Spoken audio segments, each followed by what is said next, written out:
जो लोग आपको पसंद नहीं करते हैं, जो लोग आपसे जलते हैं, ईर्ष्या करते हैं, पता है ऐसे लोग क्या करते हैं? अपने ही जैसे और लोगों को ढूंढते हैं, फिर एक संगठन बनाते हैं और इस संगठन का मकसद होता है कि आपके बारे में रूमर फैलाना, आपकी बुराई करना, आपके बारे में निगेटिविटी फैलाना। और जब तक ये लोग आपके बारे में बात नहीं कर लेते तब तक उनका दिन पूरा नहीं होता है और हम लोग दुखी हो जाते हैं कि मेरे बारे में निगेटिविटी फैला रहे हैं।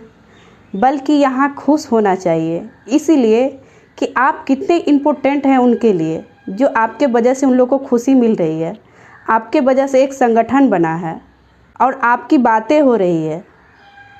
और इसका एक वजह ये भी हो सकता है कि जिस मुकाम तक आप पहुँचे हैं शायद वो लोग कभी पहुँच नहीं पाएंगे और ना कभी आपकी बराबरी कर पाएंगे, इसीलिए वो आपके बारे में नेगेटिविटी फैलाते हैं। कोशिश करना कि ये जो दोगले लोग होते हैं ना, उससे गहरा रिश्ता ना हो, क्योंकि ये जब नाराज़ होते हैं तो सीधा इज्जत पे वार करते हैं। शॉपिंग मॉल में कभी भी ऑनलाइन पेमेंट नहीं करना चाहिए, क्योंकि आप देखेंगे कि काउंटर के ऊपर में सीसीटीवी कैमरा लगा रहता है और जब आप पेमेंट करते हैं तो उस कैमरे में कैप्चर होता है, जो आगे आपके लिए ख़तरनाक साबित हो सकता है।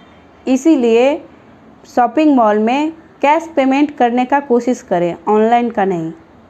कुछ लोग हमारे जीवन में चप्पल की तरह होते हैं, साथ भी चलते हैं और छिट्टा भी मारते रहते हैं। ज़िंदगी में अगर खुश रहना है तो बोलने से पहले सुनना सीखें, खर्च करने से पहले कमाना सीखें, लिखने से पहले समझना सीखें, हार मानने से पहले कोशिश करना सीखें और मरने से पहले खुलकर जीना सीखें, तभी आप खुश रह पाएंगे। जो लोग कम बोलते हैं, शांत रहते हैं, इनकी कुछ खासियत होती है, इनके दिमाग में नए नए आइडियाज़ आते रहते हैं, इनका स्ट्रेस लेवल कम होता है। जितने शांत रहोगे उतनी ही टेंशन कम होगी, ब्रेन की ग्रोथ ज़्यादा होगी, ये बेटर लिसनर होता है, दिमाग इधर उधर जल्दी नहीं भटकेगा, लर्निंग कैपेसिटी बढ़ती है, किसी चीज़ को लंबे समय तक याद रखने में मदद मिलती है।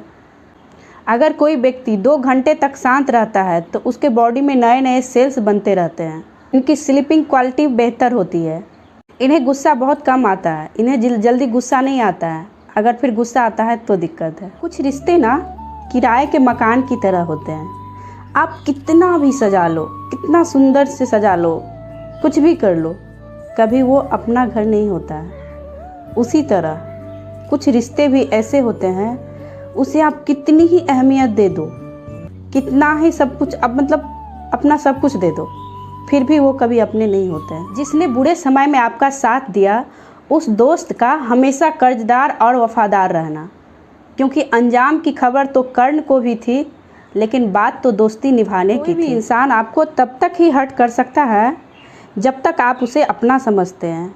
जिस दिन आप उसे कचरा समझकर फेंक दोगे ना, फिर वो क्या कर रहा है, क्यों कर रहा है, किस लिए कर रहा है, कोई फ़र्क नहीं पड़ेगा। कौन क्या कर रहा है, कैसे कर रहा है, क्यों कर रहा है, किस लिए कर रहा है, किसके लिए कर रहा है, अगर इन सारी बातों से आप जितना दूर रहोगे ना, उतना ही अपने लाइफ में आगे बढ़ोगे और उतना ही आप खुश रहोगे। और कौन क्या कर रहा है, कैसे कर रहा है, क्यों कर रहा है, इन सब के पीछे जितना आप भागोगे उतनी ही अपने लाइफ में पीछे रहोगे और कहीं न कहीं आप दुखी भी रहोगे। इसलिए कोशिश कीजिए कि हमेशा अपने बारे में सोचें। और आज का जो सबसे मुश्किल काम पता है क्या है? अपने आप को खुश रखना। और जिस दिन ये काम सीख जाओगे ना, फिर आपको किसी की ज़रूरत नहीं पड़ेगी, किसी की खुशी के मोहताज नहीं रहोगे। याद रखिएगा।